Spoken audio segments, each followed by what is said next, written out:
So in this episode of Understanding GPU Algorithms, we are going to be implementing parallel scan. Imagine you have a big loaf of bread.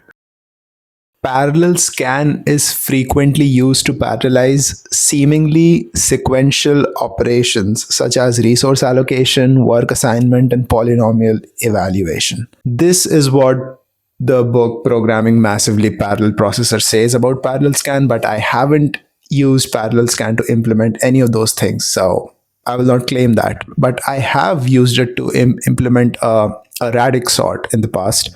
So I know it's at least useful for that. This is a very basic parallel pattern. I'm pretty sure it's going to be useful in the future. Hopefully I've sold enough people to care about it now.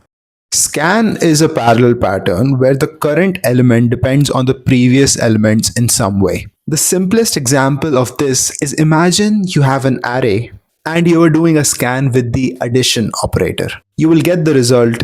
Every output element is the sum of the corresponding input element and all elements before it. There are two common variants of scan. Exclusive scan excludes the current element, whereas inclusive scan includes it. Now, wait a minute. If every element is dependent on the previous elements, isn't that the definition of serial computation? So how do we even go about parallelizing something like this? One way we can imagine is to say something like, okay, I'm going to launch a thread for every element in the array and tell it to compute the result up to that element. So the first thread will sum up the first element, the second thread will sum up the first two elements, and so on. But is that really helpful? Think about the last thread. It has to go through all the elements in the array. It is basically doing the same work as the sequential implementation. So if the first thread does one addition, the second thread does two additions, and the final thread does n-1 additions, we end up with 1 plus 2 plus 3 plus up to n-1 total additions, which is n squared. Whereas the sequential algorithm only does linear work. We are doing an order of magnitude more work than the sequential version. Can we do better? Is there some repeated work we can eliminate? The answer is yes. Each thread starts summing up from the very beginning, redoing the same work as all the previous threads. If we can tell every thread to reuse the previous results instead of starting from scratch every time, we will eliminate a lot of waste. Kogge-Stone algorithm is a way to do this. It is based on the algorithm to implement fast adder circuits in the hardware. Every output element is just a reduction of the previous elements. So to do these reductions, we construct a reduction tree for every element. As we compute these reduction trees, we get partial results in every level of the tree. There are multiple ways to design a reduction tree based on which elements you combine first. Each of these different ways gives different partial results. Kogge-Stone designs the reduction tree in such a way that the partial results of one thread are useful to the other threads. After the kth level, every position stores the sum over a window of 2 raised to the power k preceding values. So at the first level, every position will store the sum of 2 raised to the power 1, that is 2 preceding values. At the second level, every position will store the sum of 2 raised to the power 2, that is 4 preceding values, and so on. In other words, with every level, the summation range, the size of our window, doubles. We denote the size of this window by stride.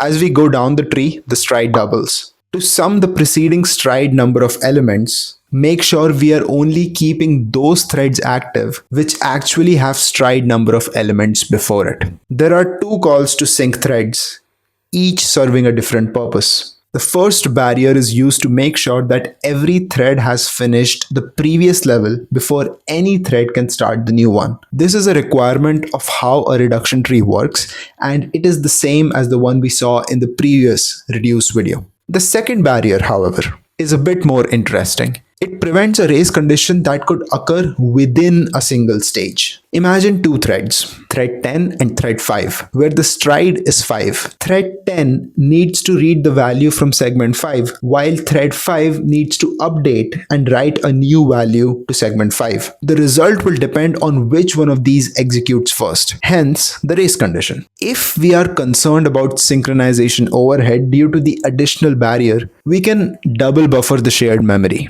In that case, we will be trading in memory for less synchronization overhead. We do all of this in shared memory. So at the end, we have to go and write the result to global memory. The code I showed you implements an inclusive scan. To convert this into an exclusive scan is straightforward. The only change is to shift the input data one position to the right as you load it into shared memory and insert a 0 at the beginning. Okay, so we are reusing the partial results now like we wanted to.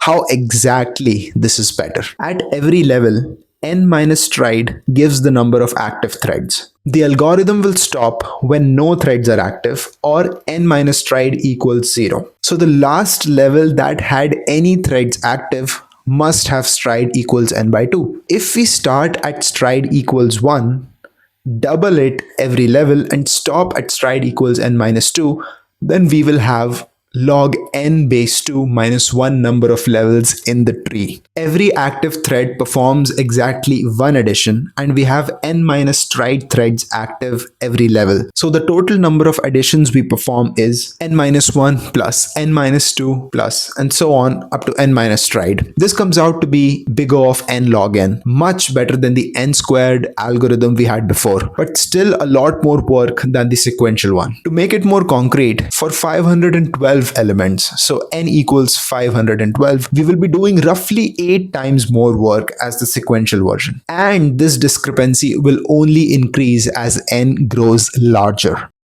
Let's analyze the effects of control divergence on this algorithm. Every level has n minus stride threads active. There will be control divergence only when stride is less than 32, and that too only in the first warp. Once stride goes over 32, we will start turning off entire warps at once, so there should be no control divergence. So this has about the same control divergence as our optimized reduce kernel, which is not much. Our current scan algorithm only works for data that fits within a single block. Launching more blocks doesn't solve the problem, as each block scan is calculated in isolation. For example, the scan in block 1 doesn't know it needs to add the total sum from block 0. To fix this, we use a two-pass approach. Compute local scans first, then correct them. The key insight here is that every block's result needs to be offset by the sum of all elements in the preceding blocks. Conveniently, the total sum of a block is simply the last element